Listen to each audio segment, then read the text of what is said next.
ये है मेरी ब्यूटीफुल सी मुस्लिम एंगेजमेंट ब्राइड जिसको बहुत ही ज़्यादा मिनिमल मेकअप लुक चाहिए था। तो चलो मैं आप लोगों को बताती हूँ कि मैंने कम से कम प्रोडक्ट में इतना फ्लॉलेस बेस कैसे बनाया। तो यहाँ पर मैं शुरुआत करती हूँ स्किन प्रेप से। तो यहाँ पर मैंने वेट वाइप्स यूज़ किया था पहले फेस को अच्छे से वाइप करने के लिए। उसके बाद में यहाँ पर मैंने जेल बेस मॉइस्चराइज़र लगाया क्योंकि मेरी जो ब्राइड थी उसकी स्किन ऑयली थी। हमेशा ऑयली स्किन पे जेल बेस मॉइस्चराइज़र लगाना है ताकि स्किन ज़्यादा ऑयली ना हो और स्किन को जितना हाइड्रेशन चाहिए उतना मिले। तो यहाँ पर मैंने जेल बेस्ड मॉइस्चराइज़र लगाया है और मॉइस्चराइज़र लगाने के बाद में आपको 1 मिनट का गैप रखना है ताकि जो भी हमने प्रोडक्ट लगाया वो स्किन में अच्छे से चला जाए। जब आपका प्रोडक्ट स्किन में अच्छे से जाएगा तभी आपका जो मेकअप है वो लॉन्ग लास्टिंग होगा। तो यहाँ पर 1 मिनट गैप रखने के बाद में मैं अब लगाऊंगी प्राइमर। तो इनकी स्किन ऑयली है तो इनके स्किन पे मैट फिनिश प्राइमर ही जाएगा। अगर आप डूवी मतलब क्रीमी बेस लगाओगे तो वो स्किन और ही ऑयली हो जाएगी और आपका बेस जो है वो स्लिप हो जाएगा। तो यहाँ पर मैंने पोर प्राइमर लगाया क्योंकि स्किन ऑयली है और ऑयली स्किन पे हमेशा पोर्स होते हैं, एक्ने होते हैं। तो इसीलिए हमेशा आपको पोर प्राइमर यूज़ करना है ऑयली स्किन पे। तो आप पोर प्राइमर कैसे लगा सकते हो, जैसे कि आप देख सकते हो मैंने सर्कुलर मोशन में लगाया है प्राइमर ताकि जो भी हमारे गड्ढे होते हैं ना पोज उसके अंदर अच्छे से चला जाए और जो पोज है वो श्रिंक हो जाए। तो आपको प्राइमर सर्कल एंटी क्लॉक और क्लॉकवाइज में लगाना है और प्राइमर लगाने के बाद में 1 मिनट गैप रख देना है। हर एक स्टेप के बाद आपको एक 30 सेकेंड का तो गैप रखना ही है।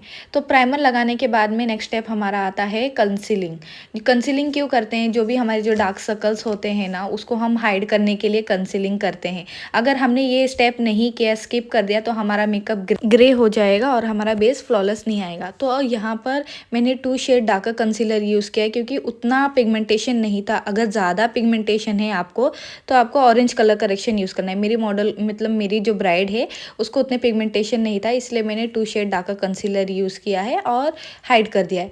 तो अब हमारा जो नेक्स्ट स्टेप आता है, हम यहाँ पर बहुत सारे लोग जो होते हैं मिस्टेक कर देते हैं। जैसे कंसीलिंग करने के बाद में डायरेक्टली फाउंडेशन लगाते हैं जो कि हमें नहीं करना होता है। जैसे कि हमने अभी जो 2 शेड डार्कर कंसीलर लगा दिया उसके ऊपर अगर आप डायरेक्टली फाउंडेशन लगाते हो तो थोड़े टाइम बाद जो मेकअप है वो येलो दिख सकता है या तो फिर ग्रे दिख सकता है। तो हमेशा क्या करना है, जो आपका एग्जैक्ट स्किन का जो टोन है वो लेकर आपको जो भी आपने कलर डिस्कलरेशन को जो है न्यूट्रलाइज करना है। न्यूट्रलाइज एज इन एक टोन बनाना है। अब जैसे आप देख फेस और नेक ऑलमोस्ट मैच कर रहा है तो इसे कहते हैं न्यूट्रलाइजेशन। अब कंसीलिंग करने के बाद में न्यूट्रलाइजन होने के बाद में हम यहाँ पर लगाएंगे फाउंडेशन। था ज़्यादा मेकअप नहीं चाहिए था तो और जो उनके फेस पे एक्ने हैं वो भी स्पॉट उनको विजिबल नहीं चाहिए था। तो यहाँ पर हम क्या कर सकते हैं, जब आपके क्लाइंट को ज़्यादा हैवी मेकअप नहीं चाहिए और आपको कवरेज भी चाहिए तो आप हमेशा फाउंडेशन जो है वो ब्रश से लगाओगे क्योंकि ब्रश से ना कम प्रोडक्ट भी लगेगा और जो आपको कवरेज भी है वो अच्छी मिलेगी रादर देन स्पंज। तो हमें हमेशा फाउंडेशन जो है वो ब्रश से लगाना है अगर आपको मिनिमल मेकअप भी चाहिए और कवरेज भी चाहिए। तो यहाँ पर मैंने फाउंडेशन लगाया और एकदम हल्के हाथों से बस एक लास्ट फिनिश दे रही हूँ मैं स्पंज से ताकि जो भी मेरे स्ट्रोक्स आए होंगे ब्रश से वो जो है डिसअपियर हो जाएंगे।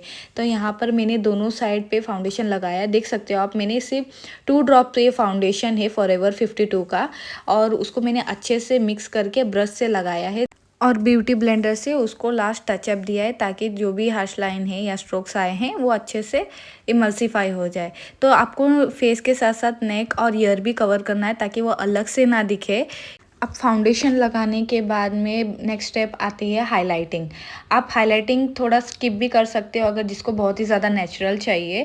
अब ये थी एंगेजमेंट ब्राइड तो इसको थोड़ी तो हाइलाइटिंग करनी थी। तो यहाँ पर मैंने बहुत ही ज़्यादा कम कंसीलर का क्वांटिटी लिया है और उसको यहाँ अंडर आइज पे लगा रही हूँ और एकदम हल्के हाथों से ब्यूटी ब्लेंडर से डैब डैब करूँगी। आप देख सकते हो मैंने कितना कम प्रोडक्ट लिया और ब्रश से ही लगा रही हूँ क्योंकि ब्रश से थोड़ी कवरेज भी मिल जाती है और कम प्रोडक्ट भी लगता है। तो यहाँ पर मैंने थोड़ा सा हाइलाइटिंग दे दिया है उनके फेस पे, अंडर आइज एंड जो अपर लिप्स एरिया होता है वहाँ पर, नोज़ पर एंड फोरहेड पे, ताकि फेस थोड़ा अच्छा सा स्ट्रक्चर भी लगे। और यहाँ पर ब्यूटी ब्लेंडर से ब्लेंड कर रही हूँ और ये जो हाइलाइटिंग का पार्ट होता है इसमें कंसीलर शेड आपको आपके स्किन से 2 शेड लाइटर कंसीलर लेना होता है। आप 3 शेड भी ले सकते हो, पर जब आप 3 शेड लेते हो लाइटर कंसीलर तो आपको बहुत ही कम क्वांटिटी में लगाना है, वरना वो अलग से दिखेगा। तो आपको हमेशा आपके स्किन टोन से 2 शेड कंसीलर ही लेना है। अगर आप 3 शेड लेते हो तो बहुत कम क्वांटिटी में लेना है। अब बारी आती है ब्लश की। तो यहाँ पर मैं ब्लश उनको लिक्विड ब्लश दे रही हूँ ताकि जो ब्लश है वो लॉन्ग लास्टिंग रहे, क्योंकि जो पाउडर ब्लशिश होते हैं ना वो लॉन्ग लास्टिंग नहीं होते हैं, जैसे कि कुछ टाइम बाद ना वो फेड आउट हो जाते हैं, तो ब्लश का कुछ इफेक्ट ही नहीं लगता है। तो अगर आप ब्राइड कर रहे हो तो उसको हमेशा क्रीम ब्लश देना ही है। तो उससे क्या होगा ना, आपका जो ब्लश है वो लॉन्ग लास्टिंग रहेगा और एक अच्छा सा लुक आएगा आपके मेकअप में। तो यहाँ पर मैं उनके अकॉर्डिंगली ब्लश यूज़ कर रही हूँ। जैसे कि थोड़े को ब्लश ज़्यादा पसंद नहीं होता है तो आपको आपके क्लाइंट से पूछ लेना है। अगर आपको ज़्यादा ब्लश पसंद है तो आप ज़्यादा लगा सकते हो क्रीम ब्लश। अगर उनको ज़्यादा ब्लश पसंद नहीं है तो थोड़ा सा क्रीम ब्लश लगाना है, और उसके बाद में पाउडर ब्लश से आपको उसको अच्छे से ब्लेंड कर लेना है। तो यहाँ पर मेरी क्लाइंट को थोड़ा ब्लश चाहिए था, तो यहाँ पर मैं उनको ब्लश लगा रही हूँ। यहाँ पर ब्लश होने के बाद में यहाँ पाउडर सेटिंग से पहला मैं क्रायोलॉन का फिक्सर यूज़ कर रही हूँ ताकि मेरा मेकअप लॉन्ग लास्टिंग रहे। ये क्रायोलॉन का फिक्सर मैट फिनिश है, बहुत ही ज़्यादा अच्छा है, बहुत ही अच्छा है। मतलब मुझे इतना पसंद है कि मैं हर एक क्लाइंट पे यूज़ करती हूँ जिनको भी लॉन्ग लास्टिंग मेकअप चाहिए होता है। तो यहाँ पर स्प्रे करने के बाद में 1 मिनट का गैप रखा है, और उसके बाद में यहाँ क्रीम कॉन्टोरिंग कर रही हूँ, क्योंकि जो मेरी ब्राइड है वो थोड़ी सी चबी है और उनको थोड़ा सा स्लिम फेस चाहिए था। तो यहाँ पर मैं उनको थोड़ा हैवी कॉन्टर दे रही हूँ। सेम वही थिंग आती है अगर आपको मतलब लॉन्ग लास्टिंग करना है। अभी देखो क्रीम ब्लश लगाया तो वो लॉन्ग लास्टिंग रहेगा, और जो क्रीम कॉन्टर लगाते हैं वो उससे मतलब थोड़ा फेस और स्ट्रक्चर में आता है। पाउडर जो कॉन्टर होते हैं उससे उतना फेस में डिफरेंस नहीं आता है। तो हमेशा क्रीम कॉन्टर करने के बाद में आप उसको पाउडर कॉन्टर के साथ लॉक कर सकते हैं। तो यहाँ पर हमारा क्रीम कॉन्टर, क्रीम ब्लश सब हो चुका है। अब बारी आती है पाउडर लॉकिंग की। तो यहाँ पर मैं अंडर आइज़ के नीचे पहले पाउडर लॉक कर लेती हूँ। जब भी मैं अंडर आइज़ के नीचे पाउडर लॉक करती हूँ तो मैं पहले ब्यूटी ब्लेंडर से जो भी क्रीज लाइन है उसको मैं ब्लेंड करती हूँ, और उसके बाद में ही मैं पाउडर लॉक करती हूँ। तो पाउडर लॉक करने का भी बहुत ही अच्छा तरीका बताती हूँ आपको। जब भी आप पाउडर लेते हो ना तो उसको बैक ऑफ द हैंड थोड़ा सा इमल्सीफाई करना है, और उसके बाद में आपको अंडर आइज़ के नीचे लगाना है। अगर आप डायरेक्टली लगाते हो अंडर आइज़ के नीचे तो वो पैच सा हो जाता है। तो हमेशा पाउडर जो है वो आपको बैक ऑफ द हैंड थोड़ा सा लेकर इमल्सीफाई करना है। इमल्सीफाई एज इन आपको जो थोड़ा जो स्पंज रहता है ना वो हाथ पे ऐसा राउंड राउंड घुमाना होता है ताकि पाउडर अच्छे से मिक्स हो जाए और एक स्मूथ फिनिश आ जाए। तो यहाँ पर मैं दोनों अंडर आइज़ के नीचे लगा लिया। और जो स्पेशली जो आपके नोज़ एरिया के पास से फाउंडेशन हट जाता है उसका ये रीज़न होता है कि वहाँ पर पाउडर अच्छे से नहीं पहुँच पाता है। जो मिनी पफ आते हैं ना, ये PSC का है मिनी पफ। तो आप ऐसे छोटा एक मिनी पफ ले लो, और जो नोज़ एरिया के पास होते हैं थोड़ा सा नोज़ को स्ट्रेच करके आपको पाउडर लॉकिंग करना है। तो यहाँ पर जो भी स्पेसिफिक एरिया थे छोटे छोटे वहाँ पर मैंने मिनी पफ यूज़ किया है, और जो भी जहाँ बड़ा फेस एरिया है वहाँ पर मैंने बड़ा पफ यूज़ किया है, आप देख सकते हो। तो आपको जो पाउडर लॉकिंग होती है ना वो बहुत ही अच्छे से करनी होती है। थोड़े टाइम बाद वो पाउडर डिसअपियर हो जाता है।